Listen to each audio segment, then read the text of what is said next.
wonder is that, what is this place and what is going on over here? And, like, how did I even get here? Like, what is the point of all of this? And like, I used to even wonder things like, okay, what if my mom had not married my dad? Where would I be? Like, what would be of me? And these were some basic questions. And like, I thought that everyone kind of thinks about this. But for me, I never really stopped thinking about these questions. Like while I had to go to school and college and stuff, uh, like the question always remained. Now, the answers to these questions that I had were sort of changing over the time, but the questions always remained. Like over the years, when I was younger, I kind of had more Darwinian views of life, and like when I was like this horny teenager part of my life, it was more like, okay, the purpose of my existence is to just spread my genetic information, and kind of, is how my thought process was going. But then I would always ask myself questions, and I would always look for like logic or, ways to understand things and answer these questions to myself. And my thought process always kept evolving and changing.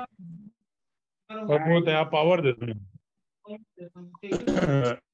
Guys, can I request everyone who's not speaking to mute themselves? Okay. Now, the thing is, when I was 17, there was something that happened that really changed the course of my life. And like while I was always thinking about the nature of reality and things like that, my brother, who you can see in this photo, was who's like 2.5 years elder to me. His name is Ravi. And at that time, this was in 2007, that he got diagnosed with cancer. And over the next 4 months, it's like he got admitted into the hospital, and like I basically watched him die in front of my eyes, right? And the thing is, when I got to know that he's diagnosed with cancer, and at that time I was 17 and he was 19, and like this was not really a topic that at that age you really think about. And even the word cancer was not really there in my dictionary. It was like I'd heard about it. It's like some disease and all, but you never really consider these things as a teenager. It's like there are other things that you kind of think about more in life.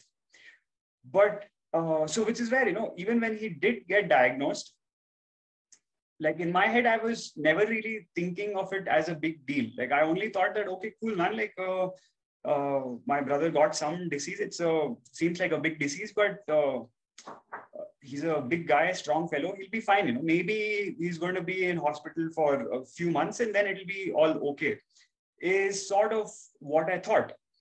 But then that's not what really happened. Instead, I just saw him deteriorating more and more and getting worse and worse. And eventually he died.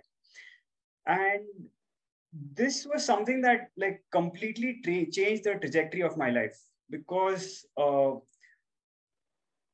like any other Indian family, something that my parents and people around me anyways expected from me as well was that yeah, you study hard, you get good marks, you go to a good college, you get a good job, and the whole deal, right? And the same thing is what was expected of me as well. But when my brother died, one of the things that I realized is that there are no guarantees in life. Like, hey, you're telling me all of this stuff. Like you're telling me that, okay, do this, do that, and all of that. But like, why? And to what end? Because if my brother can die at the age of 19, you were telling him also all the same things, right? Like my parents were, because I'm in the same family and I can see what is going on. Like at that age, I didn't really know so much about the world, but I knew about my own family. Like I knew about my parents and I knew about my brother and I knew about myself. And at least this is something that I knew about. And within this small bubble, I can see that, okay, you're all telling because you were telling my brother also, like you were telling Ravi also a whole lot of these things that, like prepare for IIT and this and that and all of that stuff. And then you're taking a trip and like in different ways. But now he's gone. And every sort of promise that you made to him about some potential more beautiful future for which you have to make sacrifices in the present, well, that future doesn't really exist. Now he's dead, right? And yet you are also telling me the same kinds of things. And so, yeah, for me, there was like this huge shift in thought process where suddenly, like, I can't just take things for granted. Like, I'm not going to just magically assume that, hey, okay, I'm going to live till I'm like 90 or 100 or something like that. It's like, hey, what's the guarantee? Like, can you guarantee me that I'll not be dead in a week from now? Like, and I realized that, no, nobody can really guarantee that. But what are the implications on life for that? And so all of these questions became like even deeper and more significant to me in my life after that, basically. And everything that my parents and society was telling in general with respect to, oh, like do this or like study that or all of that kind of stuff, it mostly lost its significance in my life. Because if you're telling me that, okay, get good marks in engineering and then get a good job and all of that stuff, and because the essential nature of this whole loop that we're put in is that there is this carrot at the end of some timeline. And that whole thought process itself was irrelevant to me at this point in my life. Right. So, but still, I mean, yet I ended up going to college and I graduated with a degree in civil engineering because, well, you have to, well, I mean, what else to do in life? But, well, after my civil engineering, I ended up getting a job in finance. Now, but the thing is, like, personally, for me, I've never really been so enthused about education. In fact, I quite detest our education system. And personally, I mean, I did not have such a great time when I was in school. College was actually much nicer because I was basically just playing video games all the time. And yeah, since I was not doing anything civil engineering related, thankfully my first job was in finance. And yeah, again, like, to me as well, it doesn't really make much sense that, like, if you had to anyways do a job which has nothing to do with what you've studied these last 4 years, why do you need to even study all of that stuff anyways? But there is nowhere that we can ask these questions, it seems. But yeah, so I ended up getting a job in finance, and I started working with this subsidiary of UBS as an investment banker. And the thing is, within a month, like I realized that what I was doing can't be called living, because I was just being a machine, basically. Like, I would go into the office at 9:30 in the morning, and I would be there till, like, as soon as I arrive, there's already like half a dozen emails waiting for me that I need to respond to and do all of that stuff. And after that, I just keep doing that stuff. And by the time I'm done doing it, it's already normally 8, 9, 10 at night. And there were days when I would even head back from the office at 11, 12 at night. And just doing this like day after day, I realized that this is like terribly wrong. Like, this cannot be life. Like, I cannot live like this. Like, I cannot, like, it just didn't make any sense to me whatsoever. Like, but the thing is, like, even though I had this realization that I cannot live life like this, I didn't really have the courage to quit my job, because at that time, clearly one of the things that I did know about is that, hey, I need to be financially independent. I have to, make my own income and things like that. But then I didn't even know different methods and routes that I have. And like the biggest fear at that point was that, hey, like, like जीवन में ऐसा क्या उखड़ा है? Like I've not really done anything spectacular in life. Like I've just done my engineering, and there are probably, I don't know, millions of engineers in our country, and I'm one of them. And I've just worked for a couple of months, and like, you know, why should I have so much confidence and just leave this and go do something else? And the biggest fear was like, okay, what if I mess up like big time in life and I'm not able to even meet my basics? And you know, it's like life is just completely messed up and I'm in the dumps, right? And that's the kind of thought process that happens and which stops you and stuff. But anyways, finally, it took me a long time, but finally, after 11 months of staying in that space of not really enjoying what I'm doing in life and being very clear that, hey, this is not what I want to do, but still, you know, to muster up that courage to actually act on that thought process, it took me some time. And yeah, 11 months later, I finally quit my job. And I would say this was one of the first major like decisions of my life, which I would say has been one of the most beneficial and fruitful decisions of my life. Because what it represented for me personally was this whole thing of moving beyond fear, where like I did not let that stop me from like trying to explore life and find out what is it that I'm really interested in. And what I figured was that after I kind of went beyond this fear that was sort of stopping me in life, that's when actually magic started to happen in my life. So, anyways, after I quit my job, first thing I went to the Osho ashram in Pune. I was there for a couple of months, and yeah, and which actually was a bit disappointing for me because I have great regards for Osho, and I feel like the ashram right now is not really. It's like a poor shadow of a great man, but that's for a different discussion. But yeah, after that, I went on a South India tour with my uncle in his old Maruti 800, you know, for 6 months.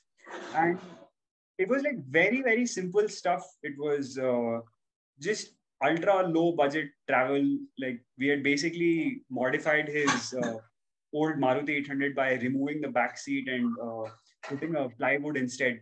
And on many days, we would just sleep on the back seat itself. Like we just put a mattress over there and sleep there. And sometimes we would, you know, stay in a place, you know, some uh, guest house or whatever. No? It's like, but it was like really, really low budget stuff. But I was having a really good time, anyways. And eventually, I ended up in a community close to Bhopal that was run on a gift economy model. Now, like I didn't end up here along with my uncle. The way this happened more was, I don't know if you guys remember, but probably around 2012-ish, there was this documentary series which had come out. It was called The Zeitgeist. And it was talking about like economics and religion and quite a few other things. Guys, yeah. And so there was a bunch of things in that. And through that, I actually understood quite a bit about, you know, quite a lot of things which are actually going wrong in our world right now. And so this documentary also spawned a movement. It was called the Zeitgeist movement. And they had like chapters in different countries. So I spoke to the guy who was like heading the India chapter, and I was like, okay, cool. Like, what are you guys doing about all of this knowledge? And they were like, okay, we're spreading awareness. And so I told them that, okay, I am aware. I'm not interested in spreading awareness. I want to do something more practical. Like, tell me where can I go? And then he recommended me this place, and I ended up going there. And yeah, and when I went there, like straight away, I kind of fell in love with the place. Like this was quite remote and was like off the fringes of a forest, pretty much. And while I was still in the taxi, you know, it's like it was kind of dark by the time I reached. And when I was looking out the window, I could see that just above the tree line, the stars would begin. And I didn't even have to like, you know, look up into the sky, you know. And when I went there, this place was beautiful, and I didn't really think anything, you know. I just went with an empty mind. And what I ended up doing there was I started teaching the children who used to come from the nearby village. And like I used to, and it was again a very, very simple life. There was not many facilities. There was just like one solar panel and one bulb and stuff. And around 8 in the evening, it used to get like really dark, and it used to feel like it's almost middle of the night or something like that. But I used to sleep outside on a charpai, and then, you know, it's like in the morning you wake up at 5:30 because the sun comes out, and, you know, you wake up to that. And yeah, I was personally having a really wonderful time, because I would wake up and I would be like so excited in the morning that, you know, aaj bacche aayenge, like, you know, what are we going to teach them and how am I going to do it? And like, I would just think of all these ideas in my head, and I would just keep trying them out. And they were about 20, 30 children, 8, 9 year oldish, you know, in that range. And truly what I could see is that these are the beings who are really the bubbles of joy and energy. And for me, like, spending time with children was definitely one of the most beautiful experiences of my life. Now, but the thing is, so yeah, like, one of the things that I figured out over here was that definitely, like, not only can I not survive without a job, but I can truly thrive. And for me, what that meant was that this realization that, you know, hey, what the hell was I so afraid of anyways? Like, before, when I was planning to quit my job. And that's the thing, no, because the fear is deeply that, okay, I'm going to like mess up my life, and I'm not going to be in a position where I can recover from there. And what I understood from this experience was that no, not at all. On the contrary, if I'm able to move beyond my fear, and thankfully I quit my job and now I'm actually doing what I want to do, there are like thousands of possibilities that exist out there. It's just that conventionally, society does not cover these topics for us. They don't tell us about these things. They don't usually, uh, you know, bring out these things for discussion or for encouragement. In fact, society, on the other hand, has a very myopic focus, saying that, hey, all of you follow this one very specific path. And as soon as you try to like break away from this path, like, it keeps trying to like push you back into the same loop. Right. So, yeah, thankfully, for me, going to this place was just about realizing that, hey, I don't need to follow the same loop that society is telling me. I can actually figure things out for myself, and in unconventional ways. Because when I was living in this place, I was earning zero money basically. I had no savings, I had no money, and yet I was having, like, I was not like, but I was having one of the best times of my life. And so this was an experience which shifted a few things in my head, specifically that, hey, even for the future, if I go into any situation, like, now I don't have to go in with fear. I can go in with confidence, knowing that no matter what happens, hey, I know that there are ways in which I can figure out my life. It doesn't really matter whether I have like financial abundance or not. I can still figure out my life. And this was the confidence that I kind of got from this experience. Right. But now, while I was having one of the best experiences of my life, my parents were like quite unhappy about what I was doing. And sometimes when I would go home, like, they would come, because clearly from their point of view, like, now that I'm the only son, they want me to do well in my career, and, you know, like, get a really high paying job and progress in that, and get married, have children. And I'm doing just the opposite. I quit my job. Now I'm living in the fringes of a forest, just doing some wacky, crazy things that doesn't make any sense to them in life.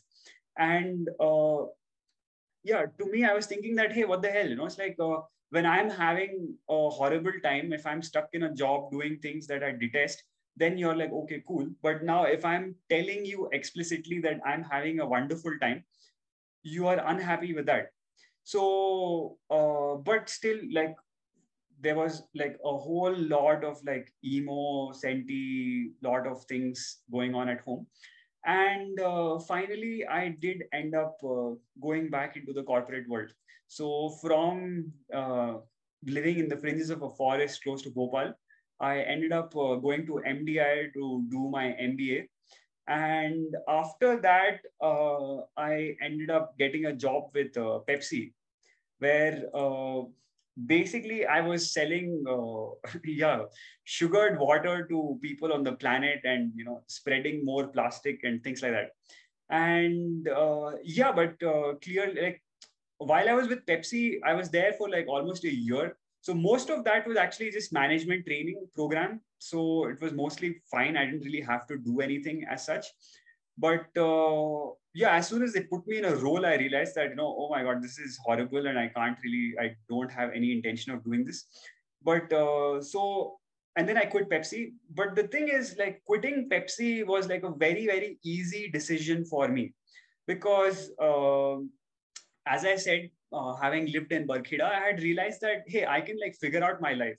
I can figure out how to be really happy no matter what is going on in my life. And I don't need to be in a corporate job just out of fear. And so, yeah, like quitting Pepsi was like a pretty easy decision. And after Pepsi, I ended up working with this company called Focus Adventure, where I was basically doing corporate workshops. And this was a much more chill kind of an existence, where I was basically just talking for a living.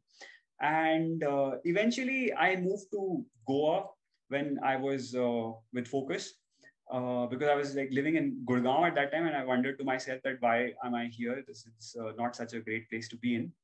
And Goa was a much more amazing experience for me, because so I was staying in a place close to Arambol. It's a place called Mandrim. And to those of you who have not been to Goa, like every beach kind of has like a very different vibe to it. And Arambol is a lot more hippie. It is it has a lot more talented people, I would say. Like there are some phenomenal musicians that I've seen in Arambol. And in fact, when I moved to Goa, I would feel like, man, am I mentally challenged or something? Because like I'm just seeing such talented human beings. And because again, it's like, because in my life, there was just one path, okay, oh, you study, you do coaching, you just study more, and that's it. None of the other skills were really developed. It's like never really got the opportunity to work on like musical skills and other artistic skills and things like that. It's like just a logical, rational, analytical engineer brain. It's like in that direction. And here I was seeing something really beautiful. And so yeah, one of the things that I did in Goa was like I started hosting travelers to stay for free in my place. And because I had a huge house, and like we were just two of us, two dogs, and three cats in the house. So, but we had like two bedrooms, a huge hall, a huge kitchen, and the backyard was like 10, 15 times as big as the house. So we had like abundance of space anyways. So we decided that, okay, cool, we can just and so I didn't like put it on couch surfing or Airbnb or anything like that. It was more like we meet somebody and we feel like, okay, this person has a good vibe, and you can come stay at our place. So we started hosting people, and then a lot of people came and stayed at my place in Goa.